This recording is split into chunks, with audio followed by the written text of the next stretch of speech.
Welcome back to Silk Warrant. Today in this story is about the interview that changed everything. He called me sweetie in front of 12 people. That was Derek, my cousin Rachel's fiancé. The man who, 4 weeks earlier, had kissed her at Thanksgiving dinner and told my aunt he was so good with people. The room smelled like fresh paint and ambition, new carpet. Lavender diffuser in the corner, someone's idea of making this place feel warmer than it was. I kept my hands folded on the table, still, and the portfolio sitting in front of me, the one he hadn't bothered to open, had my initials on it. Let me back up 6 months. I hadn't told anyone what I was building. Not Rachel, not my aunt, not my mother, who would have posted it to Facebook before the ink dried on the LLC paperwork. I had spent 3 years before that as a silent partner in a staffing firm my former mentor owned. I learned everything in the background: contracts, hiring pipelines, client relations, the exact moment you stop being someone's assistant and start being the one they answer to. When she retired, she didn't sell the firm. She handed it to me because I was the only one who'd actually been running it. I rebranded. Quiet rollout. New name, Ashford Talent Group. We were 2 months into operation when I got a call from my cousin Rachel. Derek is interviewing at a new company tomorrow, she said. He's so nervous. Do you know anyone there? I said I'd look into it. She didn't know I was there. I hadn't told her that either. Here's what Derek knew about me. I was Rachel's quieter cousin.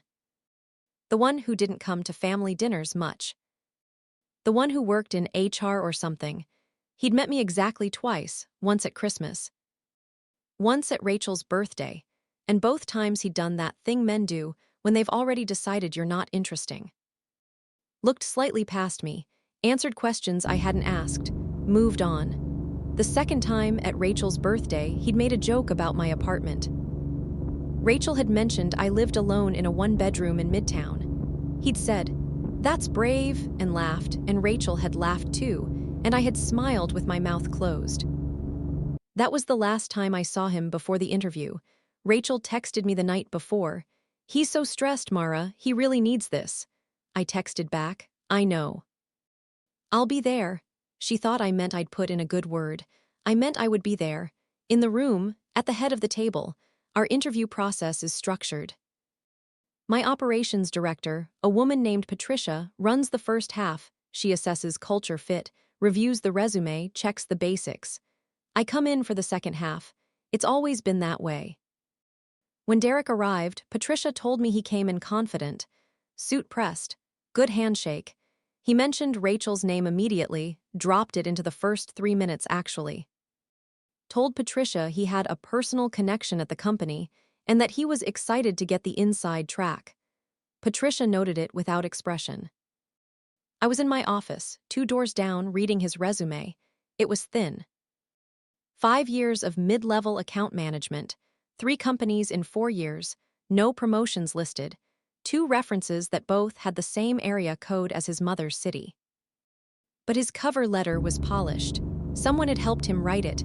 I put the resume in the portfolio, the black leather one, the one with my initials.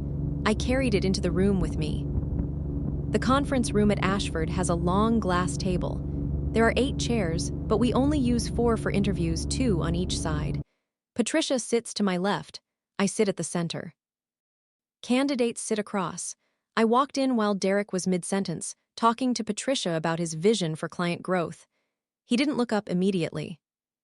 Then Patricia nodded toward me and said, "Derek, this is Mara." He looked up. I watched his face do the math in real time. His tie hand moved, smoothed it once, quick, reflexive. "Mara," he said. And then the smile, the kind men like Derek have practiced until it looks natural. "Great to meet you." He did not say he knew me. I did not say I knew him. I sat down, opened my portfolio. Let the silence sit for exactly 3 seconds.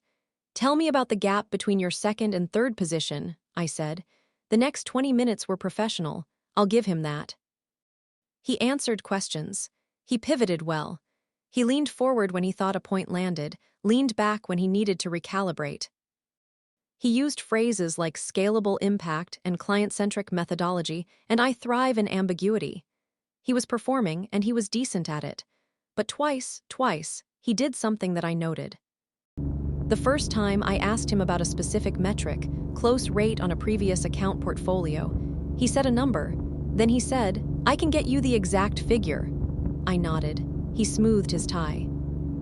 The second time, I asked why he'd left his second company.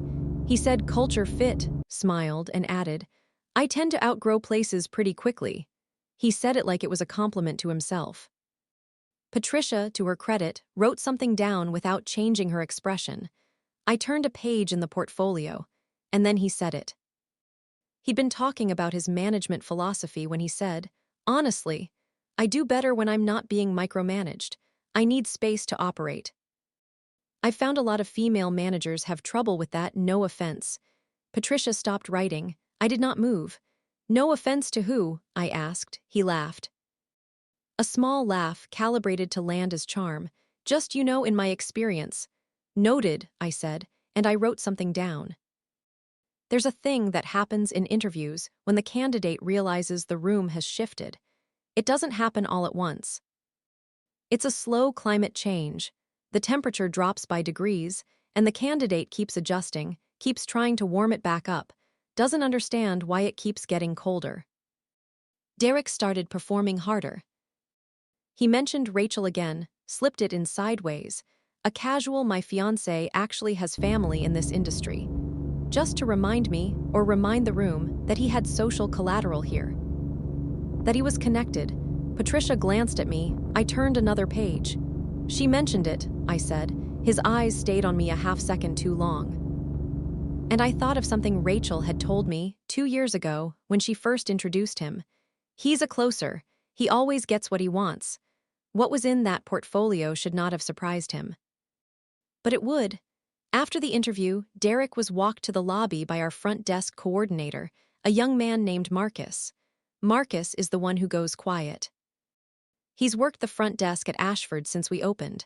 He knows everyone who walks in. He knew, the moment Derek dropped Rachel's name in the lobby, who Derek was to me. Marcus had met Rachel at our 1-year office anniversary. He'd brought her a coffee and told her the firm was built by someone who actually cares. When Derek came back to the lobby, Marcus did not make small talk. He handed Derek a visitor badge return slip and said, "We'll be in touch." Flat, correct, professionally kind. Derek probably thought Marcus was just shy. He didn't know Marcus had already texted me. He mentioned Rachel's name 4 times. "Thought you should know. I was in my office reading it when I made the decision I'd already made 3 days earlier. I called Rachel that afternoon. She asked how it went. I said he interviewed well. She asked if I thought he'd get it. I said, that depends on what you think he deserves." There was a pause. Rachel is smart. She caught the edge of that. "Mara." "What does that mean?" I said. "Rachel, does Derek know what I do, what my role is?" Another pause, longer. "I told him you worked in staffing, HR." "Something like that. Did you tell him the name of the company?" I don't think so." "Why?" I said. "I'll call you tonight."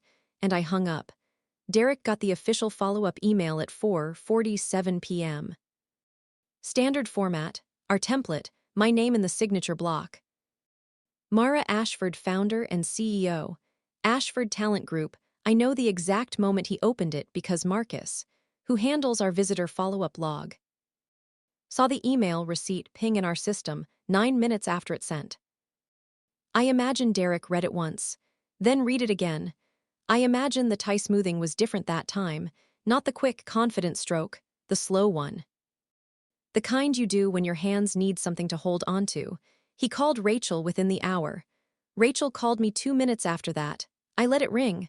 Then I called her back. She was somewhere between upset and confused. Her voice had that particular quality it gets when she's trying to figure out who she's angry at before she picks a direction. "Why didn't you tell me?" she asked. "Why didn't you tell him? Would it have changed how he acted in the room?" I asked. Silence. "Mara, Rachel. He told me, in a formal job interview at my company, that female managers have trouble giving men room to operate." He said it with a smile. He said no offense like that makes it a different sentence. She didn't respond. He called me sweetie, I said, once, under his breath when I asked about the employment gap. He thought I didn't hear it. I heard it. I wasn't trying to trap him, I said. I was just in the room. He brought all of that himself. The line went quiet for a long time. Then Rachel said something I didn't expect. She said, I know, just that, 2 words. I know, she said again, quieter, and I understood that she wasn't saying she knew about Derek. She was saying she'd known something was wrong for longer than she'd admitted. That's not my story to tell. But I'll say this, Rachel is tougher than people give her credit for. She just needed to see something clearly before she could move. Sometimes the room reveals things. I did not offer Derek the position. Patricia drafted the decline email, standard language. We've decided to move forward with another candidate. Nothing more, nothing less. Derek sent a reply, a long one, 3 paragraphs. He mentioned Rachel. He mentioned the family connection. He mentioned that he felt the process had been biased by personal relationships. I read it twice. Then I forwarded it to our legal contact without responding. There's nothing to argue with in a closed door. You either walk through it or you don't. I printed the email, placed it in the black leather portfolio, closed the clasp. The same portfolio he hadn't opened, the one with my initials on the cover. The one that had been sitting in front of him the entire interview, holding his resume, his notes, his future, and he never once thought to ask what else was inside it. 3 weeks later, I was in the same conference room. Different candidate, different energy. A woman named Lorraine, who'd driven 2 hours for the interview and brought a printed copy of our client case study with margin notes in blue ink. I hired her before she finished her second answer. The room smelled the same fresh paint, that lavender diffuser in the corner. But this time I noticed it differently, not like a detail in someone else's story, like something that belonged to me. I set the portfolio on the table. Lorraine glanced at the initials. Ashford, she said, that's you? That's me, I said. She smiled, not the practiced kind, the real kind. We got to work. I don't think about Derek much. What I think about is the version of myself who walked into that room knowing exactly what she'd built and said nothing, not to protect a secret, but because she'd learned a long time ago that the people who need to announce their power usually don't have enough of it. I walked in, I sat down, I listened. That's it. What you build in silence is still yours when the room gets loud. And here's the question I want to leave you with. Not about Derek, not about Rachel, not about any villain in any story you've ever watched. If the people in your life had to describe you today, based only on how you act when you think nothing is at stake, would that version match who you're actually trying to become? Power doesn't announce itself, it just walks in, and eventually so do you.